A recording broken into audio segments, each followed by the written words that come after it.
Business owners, an employee violated your drug policy. Now they're asking for time off for rehab. Can you still fire them? What you do in the next 48 hours could determine whether you're facing a lawsuit. Buckle up. It's time for the Friday legal fix. Here's the deal. An employer may discipline an employee who violates a substance abuse policy, but federal law, particularly the ADA and FMLA, place limitations on employers' ability to fire if the employee is actively in treatment or recovery. If they're actively in recovery, you cannot discipline or terminate. Employees are not protected under the ADA when tied to current illegal drug use or on-duty impairment from alcohol. That's because a worker who is currently engaging in illegal drug use or alcohol is not a qualified individual with a disability under the ADA. However, and this is big, under the ADA, the employee regains protection once they are actively in recovery and no longer actively using illegal drugs or abusing alcohol. Employers must then engage in the interactive process to see if a reasonable accommodation is available, especially if the employee requests support for treatment. For example, flexible scheduling or temporary leave. Workers in supervised rehab or taking lawfully prescribed maintenance therapy like methadone or other substances are considered qualified individuals with a disability.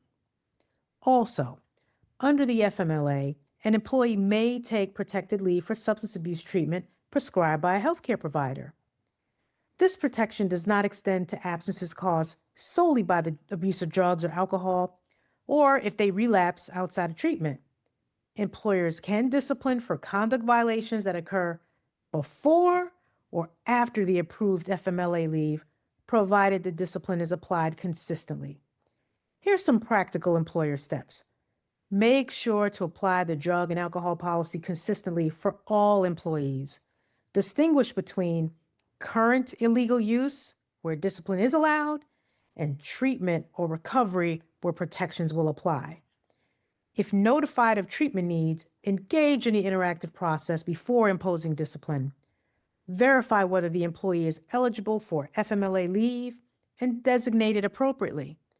Consider a last chance agreement as an alternative to termination when treatment participation is part of the continued employment conditions. In essence, discipline is fully lawful for workplace drug or alcohol violations, but limited by disability and leave protections once the employee seeks or is engaged in legitimate treatment. The moral of the story is, don't wait. Rather than guess, address the employee's conduct in a timely and appropriate fashion. Every moment you wait can prove costly for your business. You want more helpful tips for small business owners? Like, follow, or subscribe. Better yet, go to and grab your free guide. This is Aisha from Sedgwick Andrews, your small business legal guide. Take care.